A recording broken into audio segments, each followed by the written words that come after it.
Assalamualaikum. The Treasure of Knowledge book part number 24 چې نن موږ اپلوډ کوو. په پریویس ویډیو کې موږ په لیوینګ تھنګ باندې ډسکشن کړو تک شو په پارت نمبر 23 کې او سونا د Treasure of Knowledge سیریز چې د دې موږ خاص پلی لیست جوړ کړی دی او په چینل کې موجود دي. که تاسو سټډي کول غواړئ نو هغه پلی لیست نه سټپ بای سټپ لیکچر نمبر 1 نه شروع کړئ او لیکچر نمبر چې مخه ته سونه لیکچر دي سټپ بای سټپ ترتیب سره په فولډر کې لیکچر پرتی د فولډر نام دی د Treasure of Knowledge book سیکنډ ایډیشن. ټیک شو. ها نن موږ په دې لیکچر کې د لیوینګ تھنګ چې کوم سبق موږ پریویس لیکچر کې ویلو دا غي موږ نن ایکسرسایز چیرې سټډي کوو. 49 نمبر MCQs موږ راکړل classification of animals. Classification of animals and plants is called dash.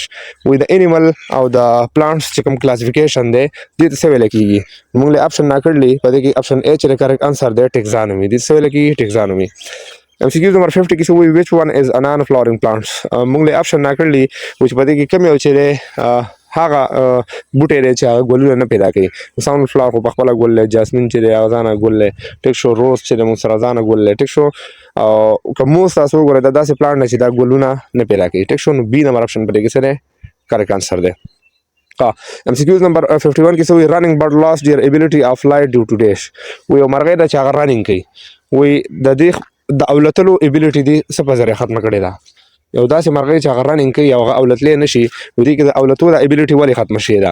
نو موږ له اپشن ناکړلی دیयर لایف سټایلز living in waters having no enemies disease نو دیयर لایف سټایل والا اپشن پکې څه دی کریکټ انسر دی. اپشن A چې دی کریکټ انسر دی.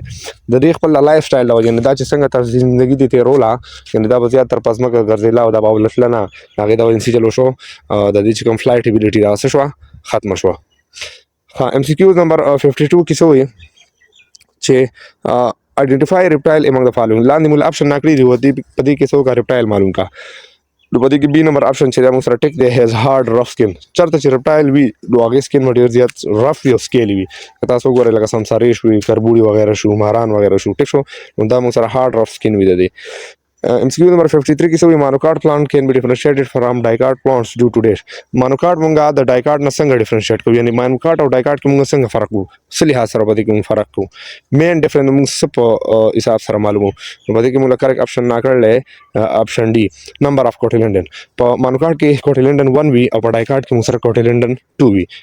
دا مونږ سره پارت نمبر 24 د Treasure of Knowledge book سیکنډ ایډیشن د نور ویډیوز لپاره زموږ چینل سبسکرایب کړئ، خپل ملګرو سره شیر کړئ. الله حافظ.